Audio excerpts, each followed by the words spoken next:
राम तो हमारे रोम रोम में है, कंगड़कड़े में है। और विधायक इसलिए बोल रहा हूँ, सांसद बनने वाले हो। राम तो उनको नहीं लाए, राम तो अवधेश प्रसाद को लाए। कि धर्म के आधार पर इस देश में कोई राजनीति नहीं चलेगी। राजनीति चलेगी बाबा साहब भीमराव अंबेडकर के संविधान को बचाने की। इस देश में आपातकाल लगा हुआ था, सारा देश कैद खाना हो गया था, ना अपील थी न दलील थी, हम भी बंद हो गए। 4 दिन मेरी माँ का लाश पड़ी रही। 1857 में वीरांगना उदा देवी झांसी ने 36 अंग्रेजों को मौत के घाट उतार दिया। इस इतिहास को गायब क्यों कर देते हैं सरकार? योगी जी डिस्टर्ब है, लगता है डिस्टर्ब है। 11वीं क्लास में आपने कुछ भविष्यवाणी की। हाँ, Awadhesh Prasad MA, LLB, advocate, MP, गृह मंत्री भारत सरकार। मिल्कीपुर का चुनाव नहीं था बल्कि एक डकैती थी, और डकैती लोकतंत्र पे थी। मोदी जी को एक सलाह देनी हो तो क्या देंगे? मोदी जी तो किसी की सलाह मानेंगे नहीं। आप मोदी सरकार को 10 में से कितने नंबर देंगे? उस नंबर पे विश्वास कौन करेगा? हाँ, हम तो 0 देंगे। तो बाबू 2 घंटा बाद आए, हवा करके। कांग्रेसी पहले कुर्सी ऐसे रहती थी, इसे बैठती थी, बीड़ी लगाई, बीड़ी खत्म होती है तो चुट चुट चुट बोलती है। हालांकि बीड़ी नहीं पिए हैं, लेकिन हम जानते हैं।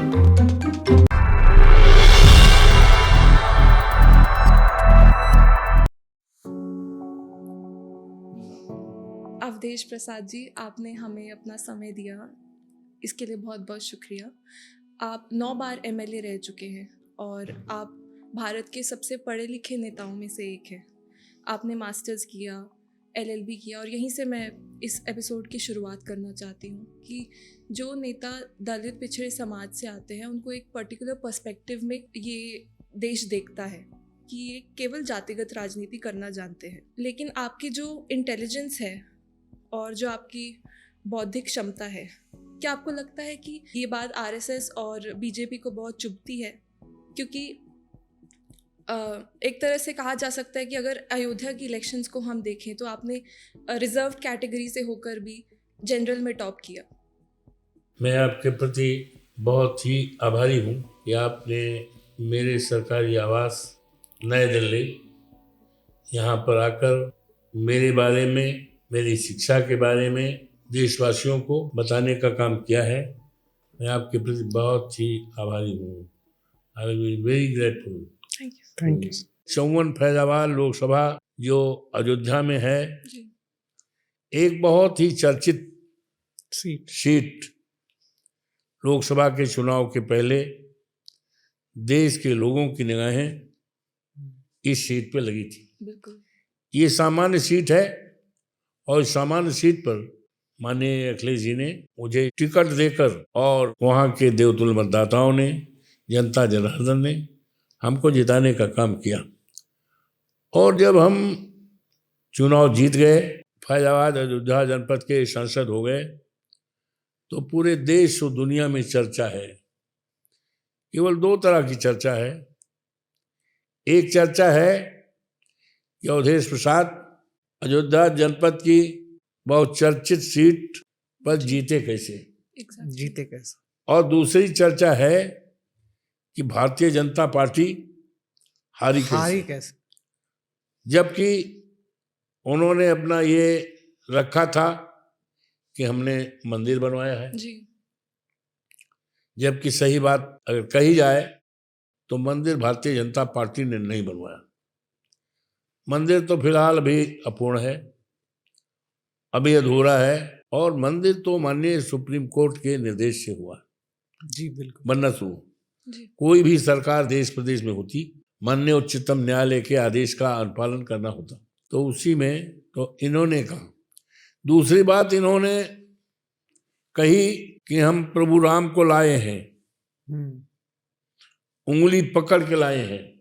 और उस समय का अगर 22 जनवरी 24 का देखा जाए तो माननीय प्रधानमंत्री जी उंगली पकड़ के राम को ला रहे हैं, और ये भी प्रचारित किया कि हम राम को लाए हैं, राम हमें लाएंगे।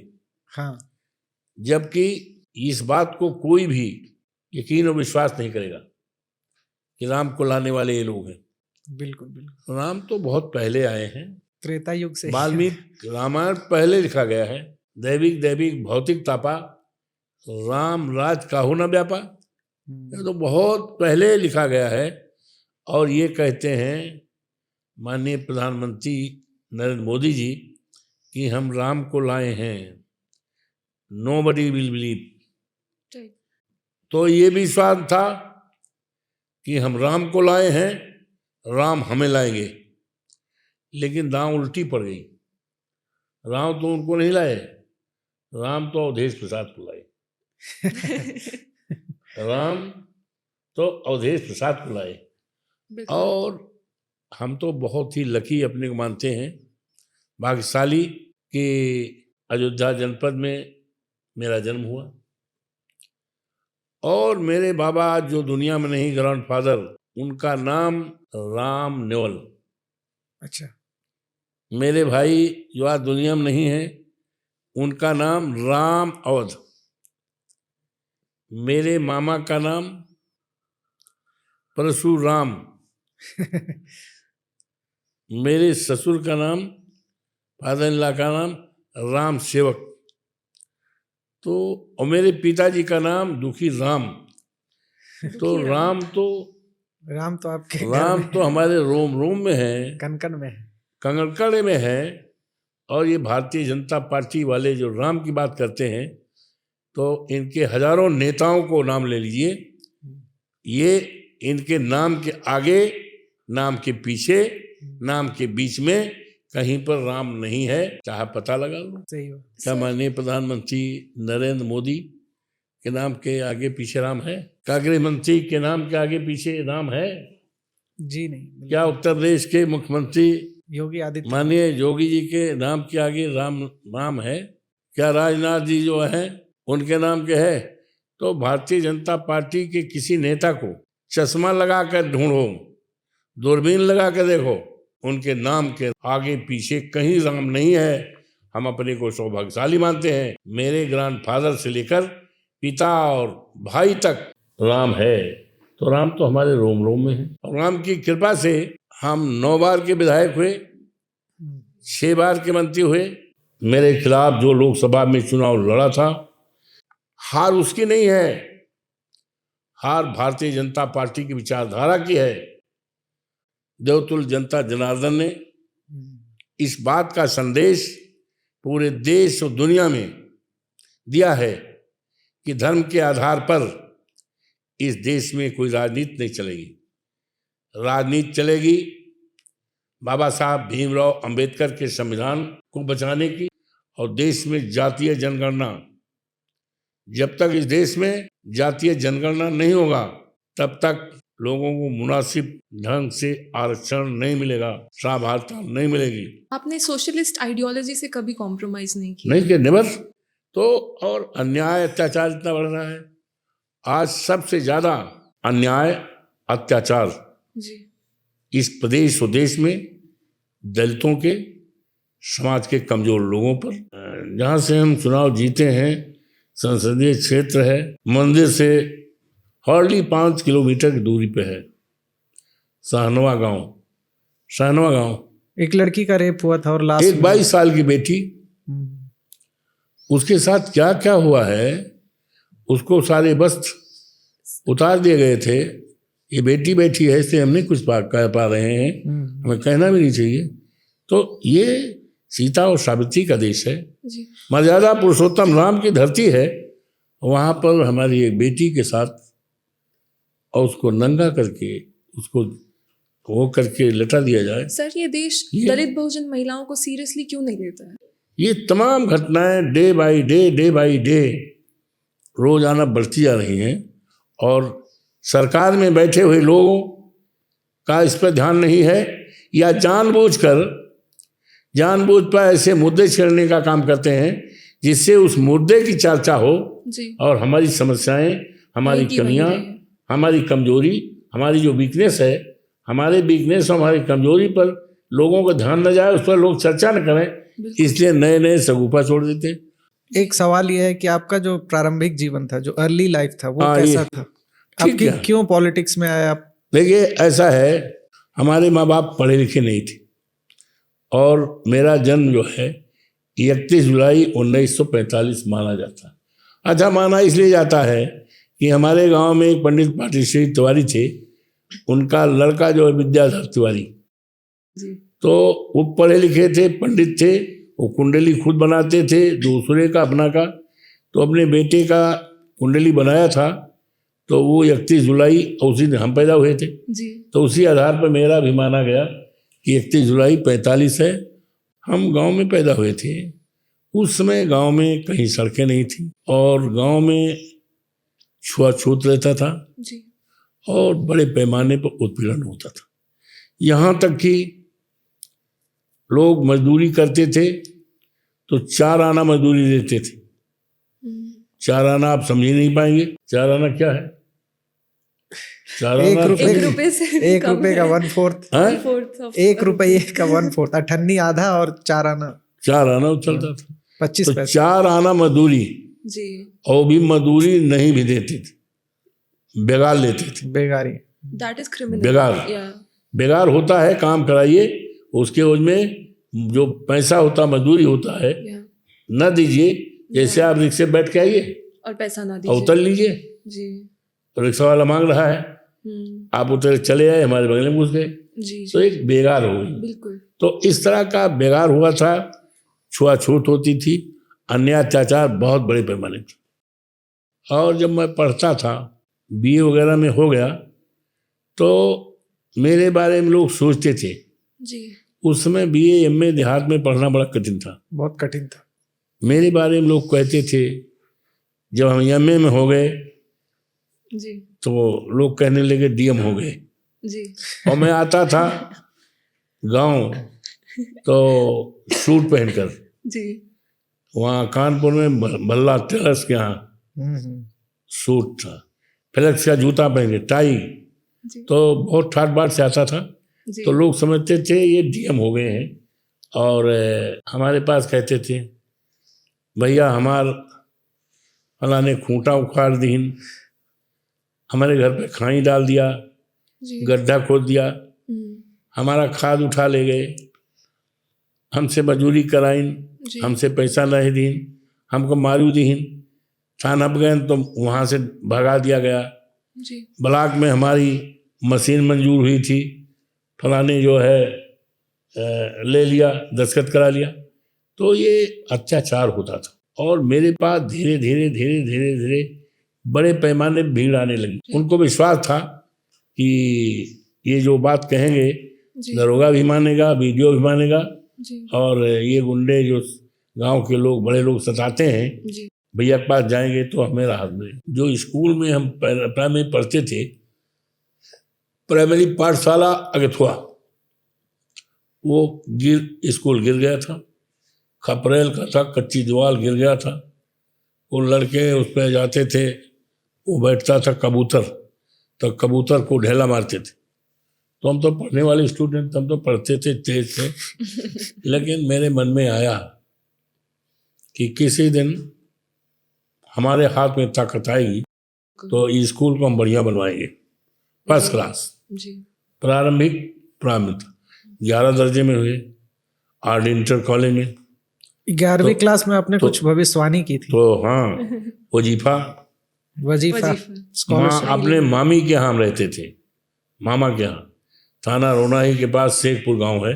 जी तो हमारे मामा रेलवे में अधिकारी कर्मचारी थे, मामी हमें बहुत रिस्पेक्ट करती थी, तो कभी कभी हम मामी के यहाँ रुक जाते थे। स्कूल, जो स्कूल इंटर कॉलेज है, हार्डली 1 किलोमीटर दूरी पे था, और वो स्कूल हमारा गांव से 8 किलोमीटर था, तो मामी के यहाँ रुक जाते थे। नाग पंचमी का त्यौहार था, नाग पंचमी आप समझते हैं? जी जी बिल्कुल।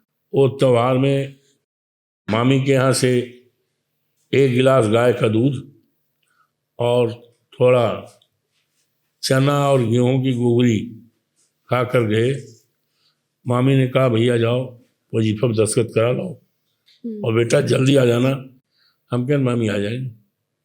तो एक विधायक जी के यहाँ गए शहर में, तो विधायक जी शराब पिए थे और रात में पिए थे, और लगता मीट उट भी खाए थे, और चदरा ओढ़े थे, चदरा पर मीट का वो गिरा था, और उस पर मक्खियाँ भिलमिला रही थी। तो वो आए और एक महिला थी कुछ काम करने के लिए, उसको भद्दी भद्दी गाली देने लगा। तो मैंने कहा भैया डीजल में नहीं करता, इससे मैं कोई कागज पर दस्तखत नहीं कराऊँ, चलो। चले आए तो एक सांसद जी थे, दुनिया में नहीं है, तो उनके पास गए तो उनके पिताजी आदरणीय दुखीराम थे, बहुत अच्छे थे। हमको बैठाया, हमको गोगरी खिलाया, पानी पिलाया, और उस समय चाय कम चलती थी, दूध पिलाया 1 गिलास। बताओ बेटा कहाँ से? मैंने बताया कि हम वहाँ से आ रहे हैं, हमारे बाबा का ये नाम था, पिताजी का ये नाम। हाँ बाबा तो आपकी चौधरी थी, घोड़े पे चलते थे, घोड़े पे चलते थे, पंचायत करते थे, और लोग उनका बड़ा आदर करते थे। वो जो कह देते थे लोग मानना पड़ता था। उन्हीं की नाती हैं हम? कहना हाँ बाबू जी। कहीं साहब भैया बैठो, बाबू कहाँ है? साहर लौटी हैं, दस्तखत करा दी भाई। तो बाबू 2 घंटा बाद आए। अच्छा। अब आ करके कांग्रेसी, पहले कुर्सी ऐसे रहती थी, ऐसे बैठते थे। तो वो बैठे और बीड़ी लगाई। तो हमारी राय तो बिगड़ गई जब बीड़ी पीते। और बीड़ी जब पी रहे थे तो जब बीड़ी खत्म होती है तो चुट चुट चुट बोलती है। हालांकि बीड़ी नहीं पिए हैं, लेकिन हम जानते हैं। तो हमारी तो राय तो वहीं बिगड़ गई। तो आए, हमने कहा बाबू हमारा दस्तखत करना वजीफा पे। कहीं भाई हम तो आपको जानते नहीं। हमने कहा फला गांव में हमारी रिश्तेदारी है, हमारी बहन भी आई है, वहाँ आप जाते हैं, खाना वाना खाते हैं, एक बार हमने आपको खाना खिलाया भी था। कहीं भाई हम नहीं जानते। अच्छा, हमने कहा जाकर बुला लाएं, क्या बुला लो। वो आ गए, प्रधान जी थे। कहीं बाबू दस्तखत के जो रिश्तेदार हैं, इनकी 2 बहन हमारे गाँव में ब्याही है। कहीं भाई हमारे यहाँ तो ब्याही नहीं है, तो हम दस्तखत कर देते। ये बात हमको अच्छी नहीं लगी। चप्पल निकाल के मारा, उनके ऊपर नहीं मारा, चप्पल नीचे कुर्सी पर लगा और चले आए। उन्हीं घर के पास नई तौलिया निकाला और एक कापी, उस समय बादामी कागज कापी चलती, उसे निकाला, तौलिया बैठे। Awadhesh Prasad MA, LLB, advocate, MP, गृह मंत्री भारत सरकार। और मैं कभी वजीफा लेकर नहीं पढ़ूंगा, फीस माफ करके नहीं पढ़ूंगा। हमारे बच्चे भी होंगे, उनको भी वजीफा नहीं दिलाएंगे, उनकी भी फीस नहीं माफ कराएंगे।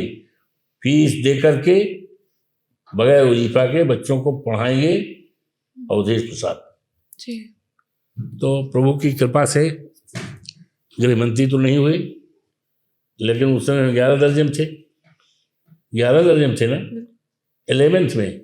तो 12 पास हुए, BA पास हुए, MA पास हुए, LLB पास हुए, एडवोकेट हो गए, और फिर 9 बार के विधायक हुए, 6 बार के MLA हो गए और MP हो गए। सर आपने इमरजेंसी का जो दौर देखा था, उसमें इंदिरा गांधी एक डिक्टेटर के रूप में उभरी थी। आज भी एक अघोषित इमरजेंसी इस देश में लागू है। तो आपको क्या लगता है, इंदिरा गांधी और नरेंद्र मोदी में से ज्यादा डिक्टेटोरियल कौन है? कौन बड़ा डिक्टेटर है? ऐसा है कि उसमें तो एक था कि भाई बड़े बड़े नेता सब गिरफ्तार हो गए थे, उत्पीड़न हुआ था। लेकिन आज जो है उससे कम नहीं। आज लोग खुलकर लोकतांत्रिक पद्धति के आधार पर प्रदर्शन नहीं कर सकते, कोई बोल नहीं सकते, तो है। और किसी देश में लोकतंत्र कितना मजबूत है उसका अंदाजा लगाया जा सकता है उस देश में मीडिया कितना निष्पक्ष और स्वतंत्र है। आज मीडिया क्या है, लोग यहाँ तक कहते हैं मोदी मीडिया है, मोदी मीडिया है, गोदी मीडिया, गोदी media, Modi media, Modi media है। तो लोकतंत्र तो कमजोर हो गया। ये देश के लिए अच्छी बात नहीं, देश के लिए अच्छी बात नहीं। बेरोजगारी बढ़ गई है, कोई आवाज़ नहीं उठा सकता है, सरकार के खिलाफ कोई बोल नहीं सकता है। और अभी चुनाव हुआ है विधानसभा का, मेरा बेटा अजीत मिल्कीपुर से उम्मीदवार था। बीजेपी के मुख्यमंत्री जोगी जी 9 बार गए थे, 16 MLA लगाए थे, मिनिस्टर लगाए थे 3 महीने से, पूरी तरह से रिपोर्ट थी जमानत जब्त। तो उन्होंने ये कर दिया कि नहीं, डीएम को एसएसपी को चाहे जैसे हो चुनाव जीतना है। जीतना। तो पीठासीन अधिकारियों ने 200 डाला, बीजेपी गुंडों ने डाला, गुंडे पकड़े भी गए, मारे भी गए, और पूरी तरह निष्पक्ष हो गया होता। ऐसा आरोप लगता है कि बहुत तो सारे लोगों का ये डकैती थी, ये हिंदुस्तान की मिल्कीपुर का चुनाव नहीं था, बल्कि एक डकैती थी, और डकैती लोकतंत्र पे थी। डकैती होती है 2, 4, 10 घरों में डकैत डाका मारते हैं, लूट करते हैं, लेकिन एक ऐसी डकैती थी 414 जितने बूथ थे सबको लूटा गया है। और डकैती में प्राइवेट लोग होते हैं, लेकिन जो लोग ये मिल्कीपुर की चुनाव की डकैती हुई लोकतंत्र की, इसमें सरकारी लोग थे, सरकार का सीओ था, दरोगा लोग थे, एडिशनल एसपी थे, ये सारे लोग थे, और भारतीय जनता पार्टी गुंडे थे। 95,000 वोट हमारा लूटा गया। ये हिंदुस्तान की सबसे बड़ी डकैती लोकतंत्र की है, समझ गए। आप पासी समुदाय से आते हैं, उदा देवी पासी और मदारी पासी का नाम हम इतिहास में अब पढ़ रहे हैं। देखिए ऐसा है, हमारे पूर्वज महाराजा बिजली पासी हैं, बिजली जिनका किला लखनऊ में आज भी है। उस किले की मिट्टी को बेच दिया गया था, हमने संघर्ष किया, माननीय नेताजी 89 में मुख्यमंत्री थे, तो उस सौदे को बहाल किया, खत्म करके उसका बाउंड्री 25 लाख रुपए दिया, बनाया। तो महाराजा बिजली पासी का किला का गेट हमने फिर लगवाया, एक डिग्री कॉलेज बनवाया, माननीय नेताजी मुख्यमंत्री थे, श्रद्धेय मुलायम सिंह यादव, और वीरांगना उदा देवी हमारी, वीरांगना उदा देवी पासी। लखनऊ में सिकंदराबाद चौराहा है, और उस चौराहे के पीपल के पेड़ पर चढ़कर 1857 में वीरांगना उदा देवी पासी ने 36 अंग्रेजों को मौत के घाट उतार दिया। अंग्रेज ने देखा कि ये तो हमारी 36 लोग मर गए हैं, यहाँ कोई है नहीं, देखा पेड़ पे तो एक महिला थी पीपल के पेड़ पे, तो उसको फायर किया, नीचे गिरी। अगर हम जानते महिला है तो इसके ऊपर मैं वार न करता, उसको सलूट किया, वीरांगना उदा देवी। तो हमारा तो एक गौरवशाली इतिहास है। लाखन पासी हमारे पूर्वज थे, उन्हीं के नाम से लखनऊ है, सिकंदराबाद चौराहा, ये सारा चीज़ है। रायबरेली में हमारा किला है, माहे पासी। तो हमारे समाज ने तो इस प्रदेश और देश में राज किया है, राजा महाराजा रहे। इस इतिहास को गायब क्यों कर देती है ये सरकार? अब चूंकि इतिहास लिखने वाले समाज के ऐसे लोग हैं जिनको इस बात का अच्छा नहीं लगा कि कोई शेड्यूल कास्ट का व्यक्ति ये जो देश की आज़ादी में लड़ाई में रहे, उसके नाम पर कॉलेज उठे, यूनिवर्सिटी बने और मेडिकल कॉलेज बने। मैंने तो सवाल उठाया था, आपने अमृत महोत्सव मनाया है, लेकिन जिन्होंने देश की आज़ादी के लिए 1857 में पिलो आपके लिए नहीं पिलो हम ले लेंगे। 1857 में सिकंदराबाद चौराहा जो लखनऊ में है, 36 अंग्रेजों को मार गिराया है। लेकिन अफसोस है कि आज आप देश की आज़ादी का 75वां साल मना रहे हैं, अमृत महोत्सव, लेकिन वीरांगना उदा देवी के नाम पर कुछ नहीं है जी। इसलिए अनुसूचित जात में पैदा हुई थी, वो किसी एक जात के लिए नहीं, समूचे देश और राष्ट्र के लिए पैदा की, और देश को आज़ाद कराने में उनकी अहम भूमिका है।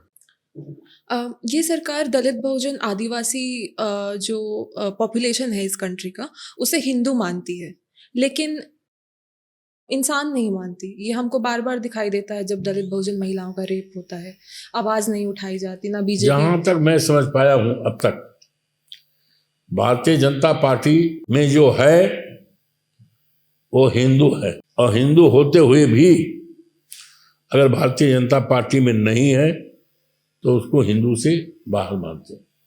क्या हम हिंदू नहीं? क्या आप हिंदू नहीं हैं? क्या आप हिंदू नहीं? क्या ये हिंदू नहीं? सभी हिंदू हैं। लेकिन बीजेपी में जो हो वो हिंदू है और बीजेपी के बाहर जो है वो हिंदू से बाहर है। आपका एक बयान बहुत वायरल हुआ था कि योगी जी थोड़ा डिस्टर्ब चल रहे हैं क्योंकि उनकी जो भाषा है वो एक साधु संत की जैसे हाँ, ऐसा है। हम्म। अभी विधानसभा की बैठक चल रही थी तो हमारे कई साथी जी विधायक रहे कहे आप चले गए, यहाँ खाली हो गया, आज बैठ लीजिए। हम कहे भाई वहाँ तो नहीं बैठे, राजपाल दीर्घम तो नहीं बैठेंगे, हम पार्टी कार्यालय में बैठेंगे। लेकिन इधर 2 दिन हम विधानसभा में बैठे जी तो ऐसे उनकी अभिव्यक्ति हुई, उनके विचार आए, उनके भाषण हुए। मुझे लगता नहीं है किसी योगी सन्यासी का ये बात हो। क्या बोला था उन्होंने?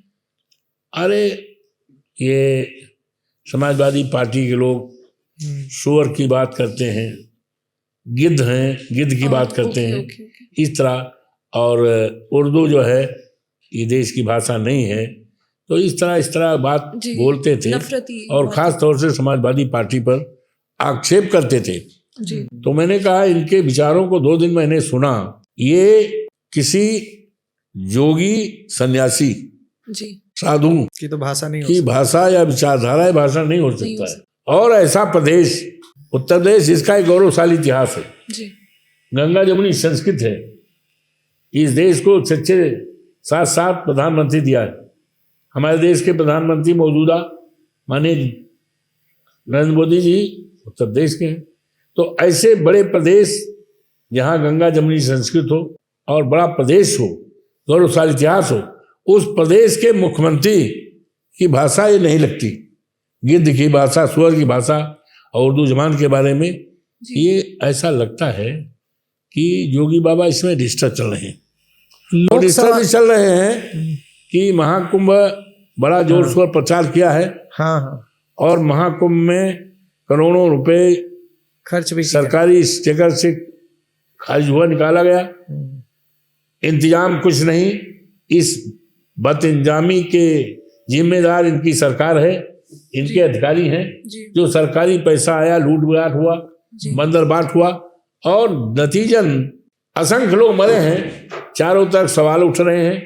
माँ गंगा प्रदूषित हो गई है, पूरे देश में हुआ। हमारी मम्मी नहीं आई, हमारे ताऊ नहीं आए, हमारे पापा नहीं आए। चारों तरफ साधु संघ भी कह रहे हैं कि मुख्यमंत्री झूठ बोलते हैं, मुख्यमंत्री इस्तीफा दें। तो इसलिए ये बात सुन करके, और चारों तरफ जाम चल रहा है, लोग मर रहे हैं, दब रहे हैं, जाने का पहुंचने का कोई रास्ता नहीं है। तो योगी जी डिस्टर्ब हैं जी, लगता है डिस्टर्ब है। और डिस्टर्ब के नाते इस तरह आँव माँ बोल रहे हैं।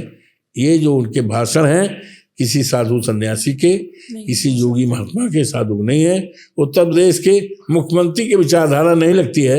ये अगर योगी जी की है तो योगी जी इसलिए डिस्टर्ब है, इसलिए मेंटली डिस्टर्ब है, इसलिए इस तरह की गलत बयानी दे रहे हैं। आपने चौधरी चरण सिंह और मुलायम सिंह नेताजी के साथ काम किया है, तो दोनों के साथ काम करने का चौधरी साहब हमको बहुत मानते थे। अच्छा, बहुत मानते थे, बहुत मानते थे। आप विश्वास नहीं करेंगे कि चौधरी साहब आज समाजी थे। अच्छा। और अपने जन्म दिवस पर हवन करते थे, पूजन हवन। तो एक बार ऐसा हुआ, रमाशंकर कौशिक जी थे, वो मंत्री थे, और चौधरी साहब हमारे हाथ पर, अवधेश तो तू भी तो पंडित है, तो चल हमारा हवन करा। अच्छा। उस समय चौधरी साहब जो है वित्त मंत्री थे, उसके बाद फिर प्रधानमंत्री हो गए। अलग प्रधानमंत्री तो 1 महीना, थोड़ी देर गए, 6 महीने हाउस नहीं देखे, तो प्रधानमंत्री थे, हवन कराया। आज भी मेरे पास फोटो है उनका। तो बहुत मानते थे। एक बार ऐसा हुआ कि किन्हीं बात को लेकर रामनरेश यादव जी मुख्यमंत्री हमारे थे पहली बार 77 में, और नाराज हुए। आप कहे इसको, रामनरेश को अगर देखे होते तो इसको हम मुख्यमंत्री नहीं बनाते। अच्छा। अवधेश तो उम्र में कम है, नहीं तो अवधेश को हम मुख्यमंत्री बनाते थे। अच्छा। तो चौधरी साहब बहुत बहुत मानते थे, और चौधरी साहब को मैं देवता के रूप में मानता था। एक बार ऐसा हुआ, चौधरी साहब 81 में चुनाव चल रहा था, शरद यादव जी और राजीव गांधी जी। अच्छा। अमेठी में। अमेठी का चुनाव। चौधरी साहब आए, हमें हमारे घर के पास ही से सड़क बैठा लिए और रास्ते में का उद्देश, तुम ऐसा करना, घर न चले जाना, और जब चुनाव खत्म हो जाएगा, नतीजा डिक्लेयर होगा, तभी जाना। और उस समय तो बैलेट पेपर से चुनाव होता था, बैलेट पेपर से काउंटिंग जो है 8-8 दिन तक। तो मैंने अपने को काउंटिंग एजेंट बनाया था अमेठी में, जी, सुल्तानपुर जिले में। उसी समय शाम को कल काउंटिंग होनी है। आज वहाँ का सिटी मजिस्ट्रेट आया, आपका क्या नाम है? हमने कहा उदेश प्रसाद। कहाँ? हमने कहा फला जगह, आपके पिताजी का निधन हो गया। तो मैं बड़े धर्म संकट में हो गया जी कि चौधरी साहब हमें राजनीतिक पिता हैं, जी और जिस पिता ने मुझे पैदा किया उनका अंतकाल हो, डेथ हो गई, अब हम क्या करें? जी उनके पोते हैं। तो मैं डिसाइड किया कि जो हमारे पिता थे जिन्होंने मुझे जन्म दिया वो तो चले गए, जी लेकिन राजनीतिक पिता का हुक्म है, हम उसको पालन करेंगे। जी आज 12 दिन के बाद, पिताजी के मरने के 12 दिन के बाद हम गांव गए। उसमें मेरे पिताजी का दाह संस्कार और जो संस्कार होता है धार्मिक का और या वो सब संपन्न हुआ। तो मैं तो इस दिशा में बड़ा भागा मानता हूँ। इसी तरह से हमारी माँ, इस देश में आपातकाल लगा हुआ था जी हाँ जी और 75 में सारा देश कैद खाना हो गया था। देश के कांग्रेस के छोड़कर सारे बड़े बड़े नेता जेल चले गए। उस समय जेल पूरा कैद खाना हो गया था, ना अपील थी ना दलील थी। हम भी बंद हो गए। जी हमारी माँ देखने आई तो गेरा उस समय डिप्टी जेलर था, बड़ा बदमाश टाइप का था, तो डिप्टी जेलर था। हमारी माँ हमें देखने आई, सवेरे आ गई थी 9 बजे जेल पे। जी तो उसने बदतमीजी से कहा, कहाँ चली आई? कोई भुजवा के दुकान आ गई, भुजावा आ गई हो, चलो। हमारी माँ ने डांटा उसको, जी कहा सुनो, मेरा बेटा चोर बदमाश नहीं है, जनता के लिए जेल में आवा है। और राज जौन हिंदा के ज्यादा दिन न रहे, दिमाग न खराब होए, उन्होंने हमारा बेटा कौन दिन निकलेगा तो आप सबका दिमाग ठीक करेगा। तो एक उस समय शहर के विधायक थे वेद गुप्ता जी, तो वो मंजन करके गेट पर अखबार पढ़ने आए थे और बताया, अरे भाई उदेश प्रसाद की अम्मा तो आई थी और गेरा को बहुत डांटी थी। तो हम भी जतून कर रहे थे नीम का, आए तो हमने कहा अच्छा है अम्मा, ऐसा है आज हमारी कचहरी में आऊँगा, अच्छा, आप चलिए जहाँ पर हम बैठते थे भाई लाल के पास, हमारा वकालत का वकील का तख्ता, तो वहीं बैठो बाहर। तो मैं गया, माँ से मिला और जाने लगी तो बहुत शी वॉज वेरी हैप्पी, इतना प्रसन्न थी और उनके चेहरे पर इतनी चमक दमक थी, मैं समझ नहीं पाया कि मैं एक तरफ पुलिस के घेरे में जेल जा रहा हूँ और माँ मेरी बहुत चेहरा खुश है, हंस रही है, जी जैसे देवी का अवतार कोई। अपने वहाँ बताया भी, भाई आज तो हमारी माँ हमसे मिलने आई थी और जाने लगी तो उनका चेहरा चमक रहा था, बिल्कुल चेहरा खूबसूरती थी, इतना हंसी और इतना प्रसन्न मुद्दम तो मैंने उनको कभी देखे नहीं, पता नहीं क्या। और गांव गई तो गांव में लोगों ने लड्डू बांटी, सिंघाड़ा बांटी। लोगों ने कहा भैया का छूट गए, कहा वकील भैया का छूट गए, कहा नहीं छूटे नहीं, उनका बड़ा नाम हुए, कोने दिन देश दुनिया में उनके बड़ा नाम हुए। जी तो और उसके बाद 11 बजे मर गई। एक गिलास पानी पिया, अपने लिए थोड़ा हलवा बनाए रही। अरे गांव में हलवा तो वैसे बनता था, उससे कुछ खाई और एक गिलास पानी पी, उसके बाद कहीं हम जाते हैं।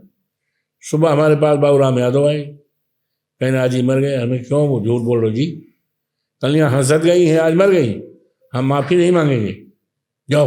तो फिर पता लगाया गया तो सिटी मजिस्ट्रेट आए, उन्होंने कहा हाँ सही मर गए। तो ये हुआ कि पेरोल पे छोड़ा गया। तो चन्ना रेड्डी गवर्नर थे, राज प्रशासन था, चन्ना रेड्डी ये हुआ कि नहीं गवर्नर साहब छोड़ेंगे नहीं आप। 4 दिन मेरी माँ का लाश पड़ी रही। 8-9 बजे गए रात में, नवंबर का महीना था। तो एक फावड़ा लेकर के उनकी माँ की समाध को थोड़ा खोदा तो उनका बाल जैसे दिखाई पड़ा, तो हिम्मत नहीं पड़ी, फावड़ा उसको करके प्रणाम करके चला आया जेल में। और जेल में जब आया तो 11 बजे था रात में, नवंबर का महीना हो, 11 बजे, और कॉटन सदरी पहने थे, कॉटन कुर्ता था, पैजामा था, चप्पल से जाड़ा लग रहा था। जेल खुला ही नहीं। रात में हम वहीं खड़े रहे। सवेरे 8 बजे जब जेल फाटक खुला तो मैंने जा करके बताया सबसे कि मेरे साथ ये हुआ है। तो फिर हड़ताल हो गई। किसी ने चाय नहीं पिया, फेंक दिया। दोपहर खाना आया, थाली फेंक दिया, लोटा फेंक दिया, हड़ताल हो गई। तो रात को मुझे फांसी गारद में बंद कर दिया गया। अच्छा। 24 घंटे फांसी गारद। 8 बाई 10 का एक कमरा था, उसमें न खिड़की थी, न पंखा था, ना ये कुछ नहीं था। वहीं चाहे लेटिए, चाहे पेशाब किए, चाहे जो करिए। तो 24 घंटा फांसी गारद में। फिर निकले तो हड़ताल और तेज हो गई, तो मुझे फिर लखनऊ जेल भेज दिया गया। अभी हम रैपिड फायर राउंड शुरू करते हैं। मोदी सरकार को 10 में से कितने नंबर देंगे? उस नंबर पे विश्वास कौन करेगा? हाँ? हम तो 0 देंगे। कोई ऐसी किताब जो सभी को पढ़नी चाहिए? कोई किताब लिखो आप लोग। मायावती और आकाश आनंद के ऊपर कोई टिप्पणी करना चाहेंगे? कुछ नहीं, कोई मतलब नहीं। अखिलेश जी को अगर एक सलाह देनी हो तो क्या देंगे? हाँ? अखिलेश जी को कोई सलाह देनी हो तो क्या देंगे? अखिलेश जी स्वयं इतने परिपक्व नेता हैं, इतने जानकार हो गए हैं, इतना अनुभव हो गया है कि अगर देश की बागडोर आज सौंप दी जाए जी, तो देश बहुत अच्छे ढंग से चलेगा। मोदी जी को एक सलाह देनी हो तो क्या देंगे? मोदी जी तो किसी की सलाह मानेंगे नहीं।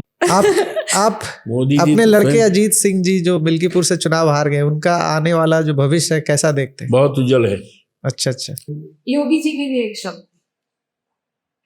योगी संत महात्मा है। मायावती जी। मायावती तो एक्टिव होती राजनीति में, तो आज ये दिन देखना नहीं। धन्यवाद। Thank you so much. Thank you so